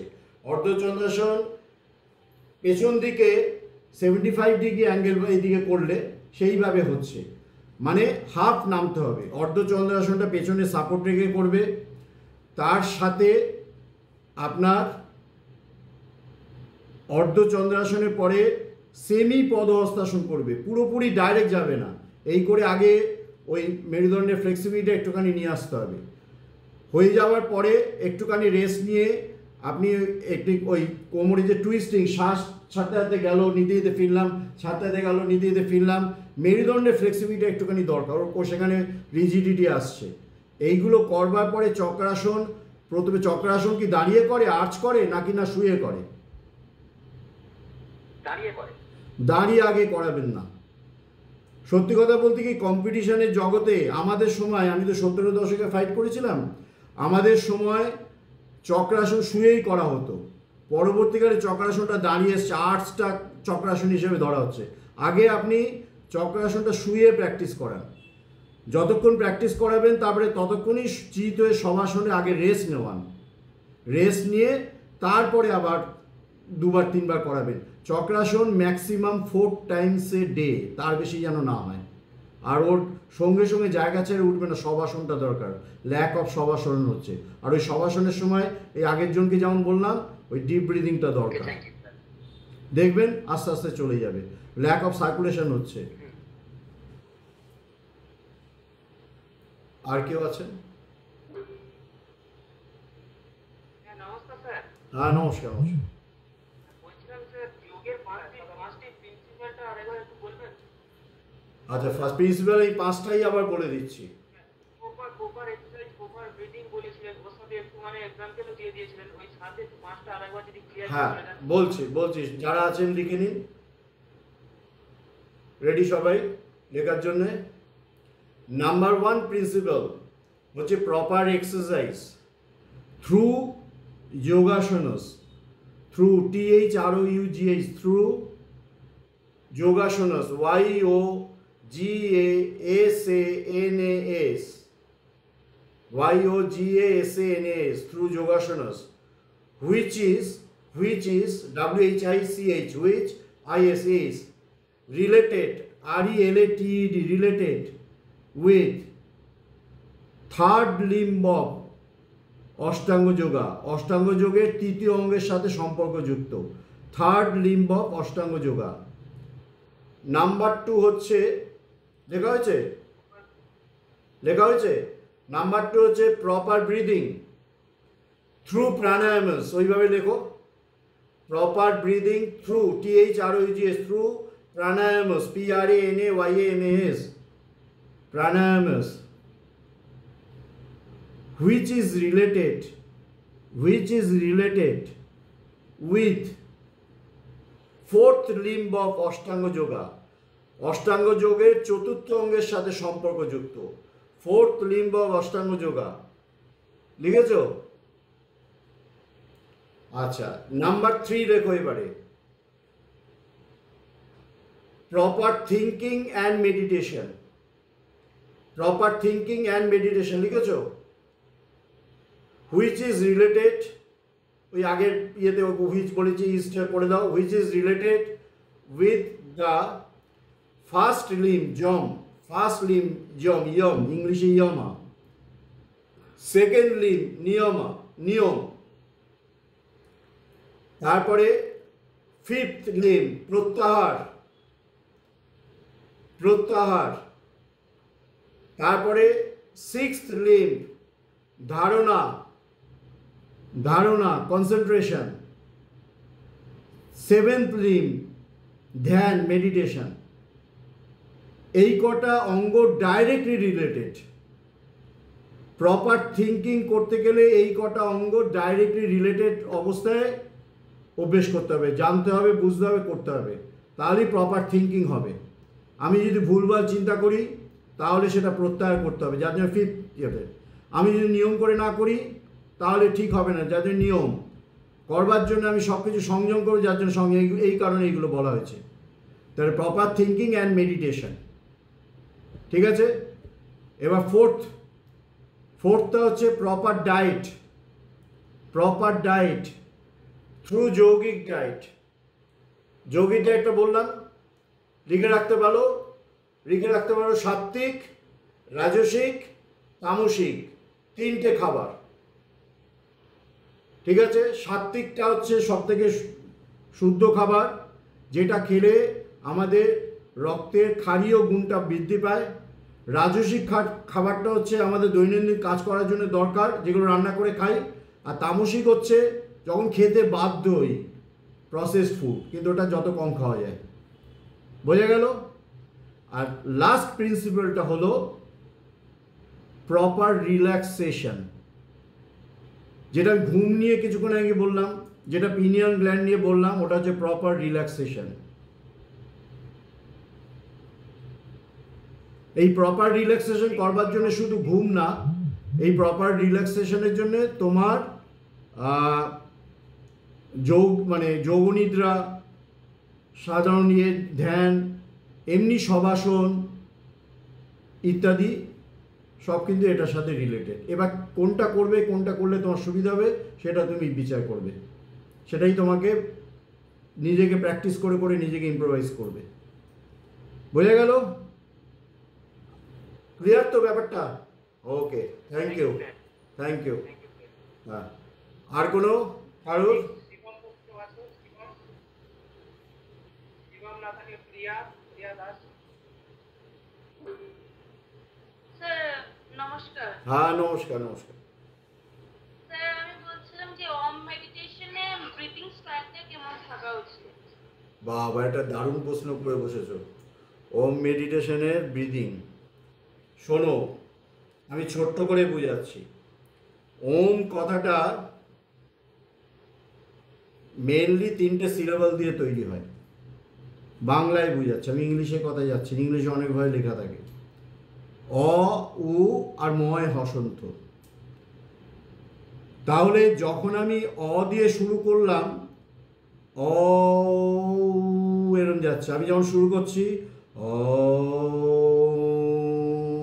মানে ওতে ওটা হচ্ছে ফ্লো, ওটা কিন্তু এর সাথে অনেক জায়গায় ও দেখবে কথা আছে, তা কিন্তু নয়। অ ওতে ফ্লো করে উতে চলে গেলাম। এবার উ থেকে গিয়ে যখন মুখটা বন্ধ করছি সেটা হচ্ছে ময় হসন্ত।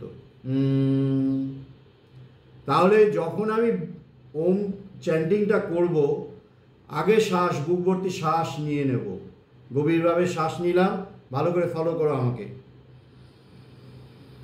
নিয়ে নিলাম। এবার breathe out,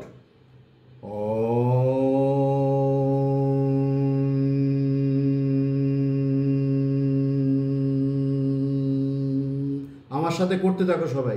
breathe in, breathe out,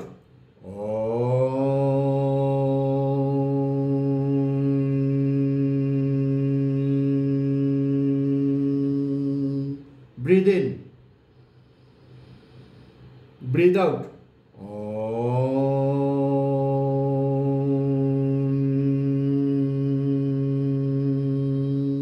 last time, breathe in,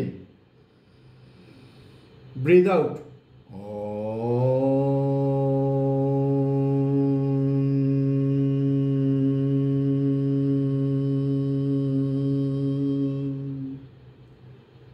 তারপরে কিন্তু ধীরে ধীরে চোখ খুলবে। তার আগে চোখের উপরে আলতো করে, খুব আলতো করে বুলিয়ে দেবে, কোনো প্রেস নয়, ধীরে ধীরে চোখ খোলা।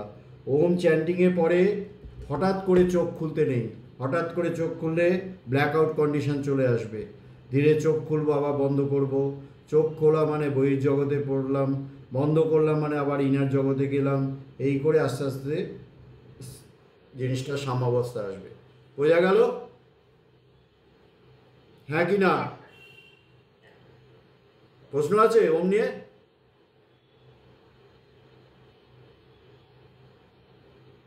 বোঝা গেল? বলছিলাম হ্যাঁ হ্যাঁ, স্যার, বলছিলাম যে পিনিয়াল গ্ল্যান্ড থেকে যে হরমোনটা নিঃসৃত হয় ওটার নামটা আরেকবার বলুন। মেলাটোনিন।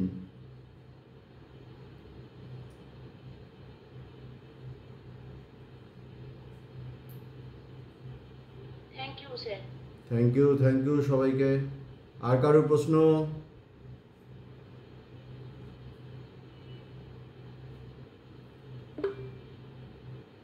তনু, উমা সাউ বললো, তারপর তনু। আর রক্তে পিএইচ লেভেলের মাত্রাটা আরেকবার বলুন। আর রক্তের পিএইচ লেভেল হচ্ছে 7.35 টু 7.45, 7.35 টু 7.45। বোঝা গেল? বাহ। আর কোনো প্রশ্ন? তনুর আর রয়েছে প্রশ্ন? তনু হাত তুলেছে। না স্যার।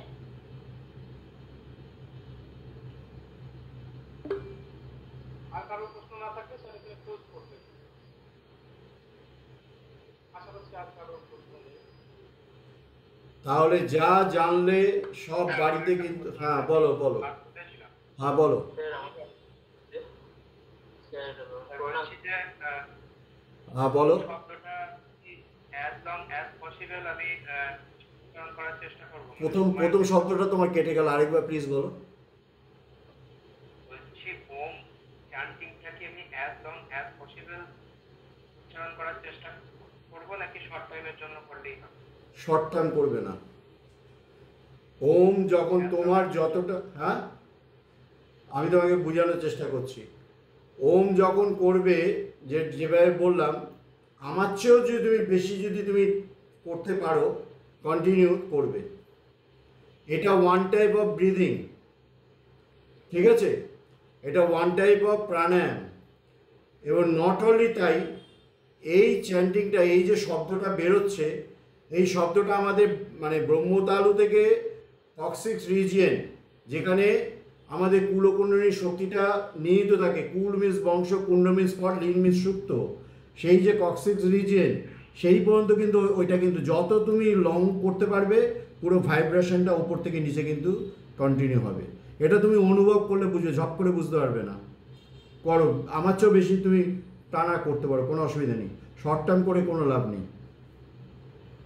ঠিক আছে স্যার, আর একটা প্রশ্ন, সেটা হচ্ছে যে জননেত্রীও যেটা বললেন, এটা পুরুষদের ক্ষেত্রে যে মুদ্রাটা বললেন এটা একবার বলুন।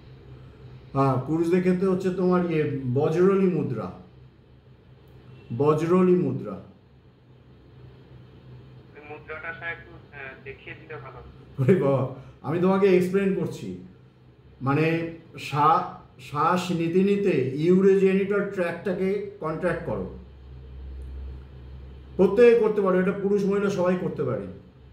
শ্বাস নিতে নিতে যে যখন আমাদের খুব বাথরুম পায়, যে জায়গাটাকে চেপে ধরি সেই জায়গাটাকে আকর্ষণ করো শ্বাস নিতে নিতে। এবার দম বন্ধ করে আকর্ষণটাকে ধরে রাখো,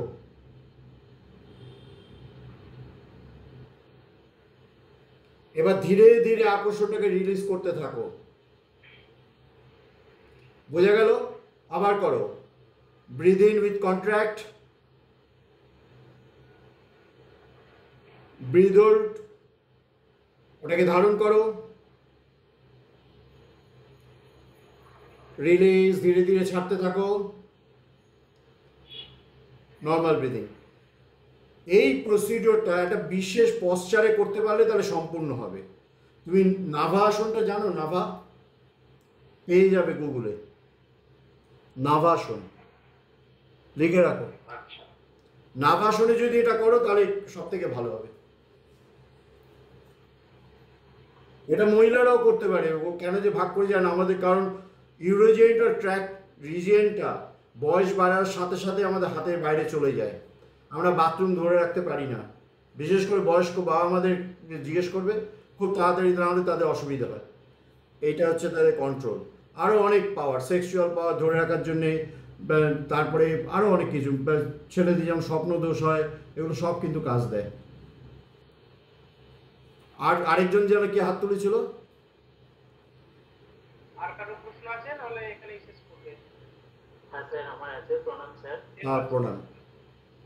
স্যার, আমি এই খাদ্য ব্যাপারে বললেন, ওখানে একটা বিএমআর বলে একটা কথা আছে। হ্যাঁ, বডি মাস ইন্ডেক্স, ও বেসাল মেটাবলিক রেট। হ্যাঁ হ্যাঁ, এটা সম্পর্কে জানতে চাই যে নিউট্রিশনের মানে ছেলেমেয়েরা ঠিক মতন পুষ্টি পায় না কোনো খাদ্যে বা খায় না, তো সেটা কি পরিমাণে বা ক্যালোরি অনুযায়ী খাদ্য কিভাবে গ্রহণ করা উচিত? শোনো, এটা একটা বিরাট সাবজেক্ট, এত কম সময় হবে না, আমি তোমাকে একটা ছক শুধু বলে দিচ্ছি। এইটা করবার জন্যে আমাদের যে মেন যে তিনটে খাবার, প্রোটিন, ফ্যাট আর কার্বোহাইড্রেট, এইটা 1:1:4 অনুপাতে খেতে হবে।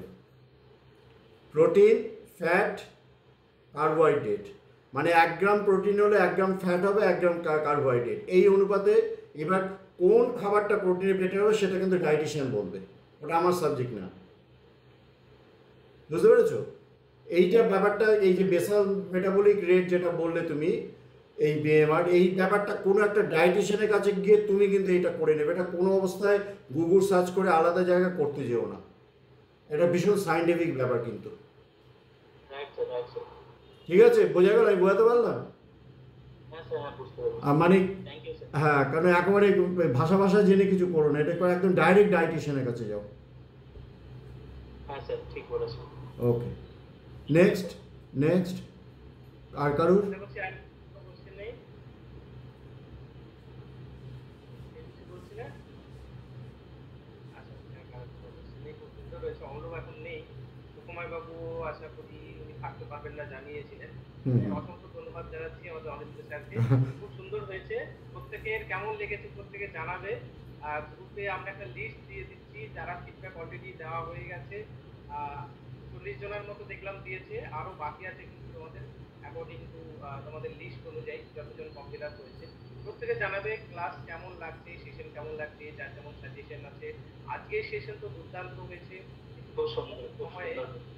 এত কম সময়ে একটা ভেরিয়াস সাবজেক্ট, মানে therapeutic yoga aspect of view, এগুলো ভীষণ পরিমাণে অনেক টাইমও সাপেক্ষ হয়, কিন্তু স্যার এত সুন্দরভাবে ভেঙে ভেঙে টু দ্য পয়েন্ট আকারে তোমাদেরকে বুঝিয়ে দিয়েছে। মেন পারপাস একদম কীভাবে আমাদের যৌগিক থেরাপি বা আমাদের সুস্থ থাকা যায় তার একটা চাবিকাঠি। ঠিক আছে, তো প্রত্যেকেই ভালো করে ফলো করবে, আর এটাকে নিয়ে যেটা আরো বেশি করে চর্চায় রাখতে পারো খুব ভালো হবে। ব্রড টার্মে যাতে কোর্স করে হোক, আরো জেনে হোক। স্যার যে একটা বইয়ের নামও তোমাদের বলে দিয়েছে, হ্যাঁ, স্যারের লেখাও কিছু বই আছে, তোমাকে পাঠালে আমি দ্রুত তোমাদের কাছে দিয়ে দেবো। আমরা অমলবাবুর টিপিক থেকে একটা চার্ট আমি দেখবো কিছুক্ষণ আগে।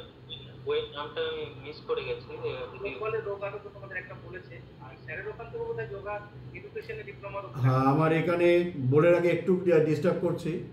আমার এখানে ইনফ্যাক্ট এখন অ্যাডমিশন চলছে diploma in yoga education, diploma in stress management with meditation, আর অ্যাডভান্স ডিপ্লোমাটা হয়ে যাওয়ার পরে আমি করাই। এটা নেতাজি সুভাষ ওপেন ইউনিভার্সিটি আন্ডারে হয়। যদি কারোর দরকার পড়ে, কারণ শেখার তো শেষ নেই, আবার শেখা দুটো ব্যাপার আছে। শোনো, আমাদের সময় শুধু শেখাটার সময় আমরা করতাম, আমাদের অত কাগজের দরকার পড়তো না, খুব বাজে কথা বলছি, ডোন্ট টেক ইট ইন। কিন্তু এখন কিন্তু শুধু শিখলে হবে না, তোমার কাগজটাও দরকার। সেই কাগজের জন্য কিন্তু এটা ইউনিভার্সিটি ছাপা যদি থাকে, যিনি কন্ডাক্ট করছেন ওনারও কোর্স আছে আমি জানি, ওনারও ঘের করতে হবে না। আমার এখানে diploma in yoga education Netaji Subhash open university এখন অ্যাডমিশন চলছে, জুলাইয়ের 10 তারিখ পর্যন্ত চলবে।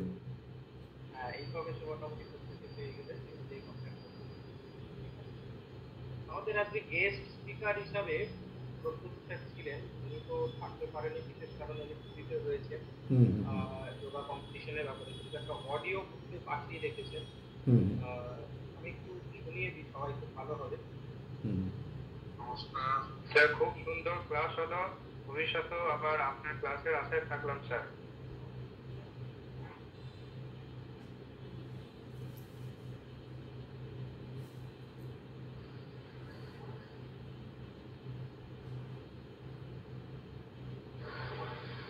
সাত দিনের যে teachers training course gifted group ইন্টারন্যাশনালের উদ্যোগে শুরু হয়েছে, আমি এই গিফটেড গ্রুপের শুভ উদ্যোগে সার্বিক সাফল্য কামনা করি। আমি এবং আমার সাথে শ্রী অশোক কুমার মন্ডল বাবু, আমরা আমাদের একটা কম্পিটিশনের ব্যাপারে, পুরীতে একটা কম্পিটিশন হবে সেই ব্যাপারে আমরা গত পরশুদিন থেকে পুরীতে আছি। আজকে আমরা ফিরবো সন্ধ্যার ট্রেনে, রাত্রির ট্রেনে। এখানে নেটওয়ার্কের অত্যন্ত সমস্যা,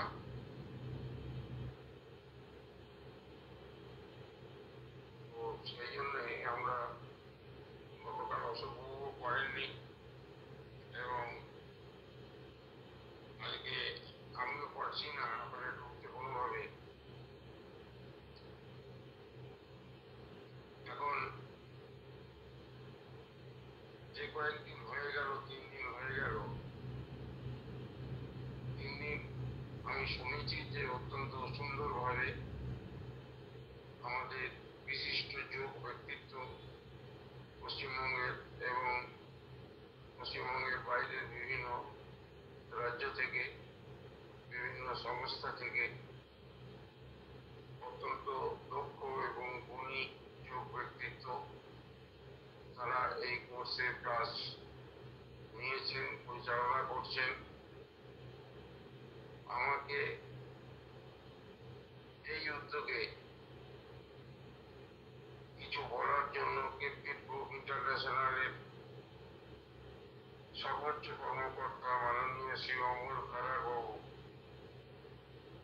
আমাকে কিছু বলার জন্য এখানে ব্যবস্থা করেছেন, সুযোগ দিয়েছেন।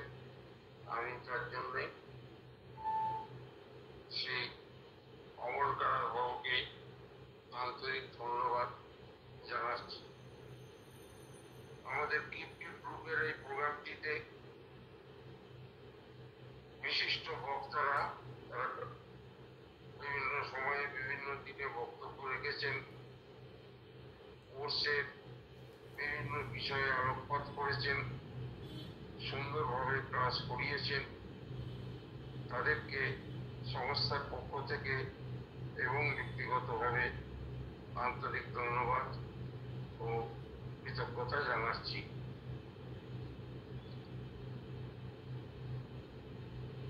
আমরা আগের ক্লাসগুলোতে বুঝতে থাকার জন্য আমরা কোনোভাবেই যুক্ত হতে পারিনি।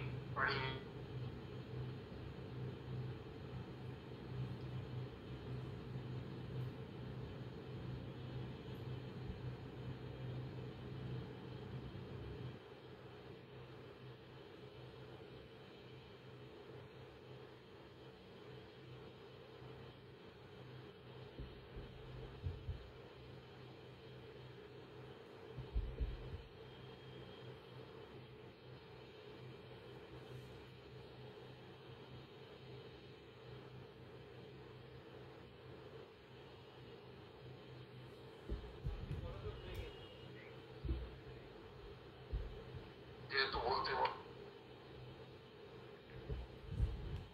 বলা হয়েছে, আমি সংক্ষেপে একটি বিষয় আলোকপাত করছি। বিগত দিনগুলিতে ইন্টারন্যাশনাল যোগ ডে, আন্তর্জাতিক যোগ দিবস ইত্যাদি বিষয়ে এটা কি, কেন, কিভাবে আমরা পালন করছি ইত্যাদি নিয়ে আমার মনে হয় বিস্তারিত আলোচনা হয়ে গেছে। নতুন করে এটা নিয়ে বলার কোনো যুক্তি নেই বলেই আমার মনে হচ্ছে, কারণ বিভিন্ন বক্তারা গত 3 দিনে আমার মনে হয় এই বিষয়গুলি তারা উল্লেখ করেছেন। আমি সংক্ষেপে আমাদের ইফটিক গ্রুপের কয়েকটি বিশেষ প্রোগ্রাম নিয়ে উপস্থিত সকলকে জানাতে চাইছি। আমাদের এই ইফটিক গ্রুপের মাধ্যমে যেমন টিচার ট্রেনিং কোর্স হয়, যোগের বিভিন্ন সার্টিফিকেট কোর্স, যোগ থেরাপি কোর্স, প্রাণায়াম ও মেডিটেশনের বিভিন্ন কোর্স, যোগা জাজেস ট্রেনিং কোর্স ইত্যাদিগুলো প্রায়